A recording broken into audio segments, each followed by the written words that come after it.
তেলের দাম আরও কমার কি কোনো সম্ভাবনা আছে? 100 টাকার আশেপাশে হলে সব থেকে বেশি ভালো হয়। 90 কি 100? হয় এর ভিতরে তেলের জিনিসের সাথে প্রত্যেকটা জিনিসের দাম কিন্তু সম্পৃক্ত।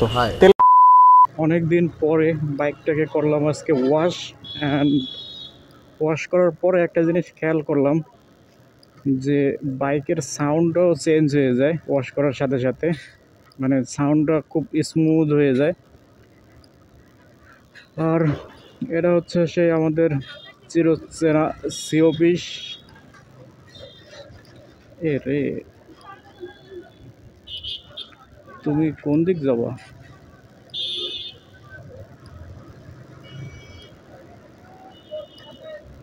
আর গরম পড়ছে কি পরিমাণে দেখছেন ভাই, মানে গরমে টেকাই খুব মুশকিল। এটা তো ভালো তালবাহানা শুরু করছে, এর ওভারটেক করতে হবে।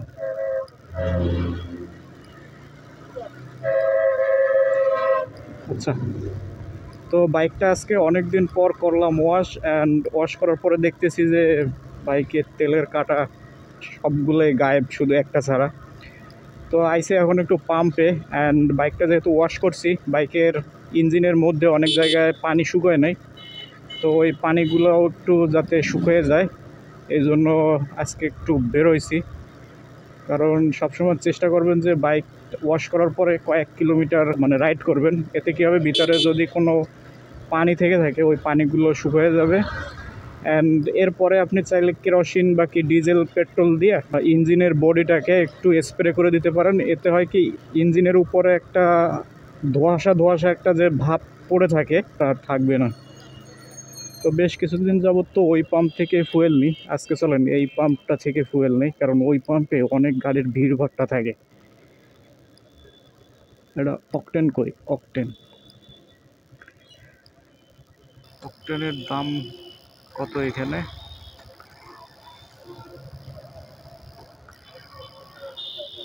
125 টাকা 2 পয়সা।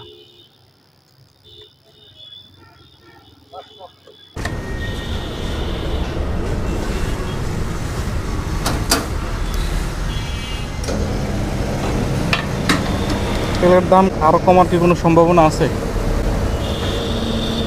ওই সৃষ্টিকর্তাই ভালো জানে। না, আপনাদের এই জায়গায় 1 লিটার তেল যদি 60 টাকায় আছে আমাকে সমস্যা নাই। না, আপনাদের তো কোনো সমস্যা নাই, আমাদের একটু সুবিধা হয়। 100 টাকার আশেপাশে হলে সব থেকে বেশি ভালো হয়। 90 কি 100? হয় এর ভিতরে তেলের জিনিসের সাথে প্রত্যেকটা জিনিসের দাম কিন্তু সম্পৃক্ত। তেলের দামটা যদি কমে তাহলে প্রত্যেকটা প্রোডাক্টের দাম কমবে। 10,000 টাকা দিয়ে ভাড়া নেই আসে, ওইটা তেলের উপর পড়ে সব। অবশ্যই তেলের উপরে পড়ে।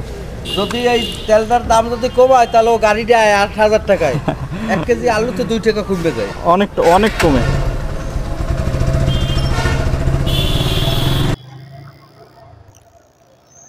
রাইট, তেলের দামটা যদি কমে তাহলে অনেক কিছুর দাম কমে যাবে।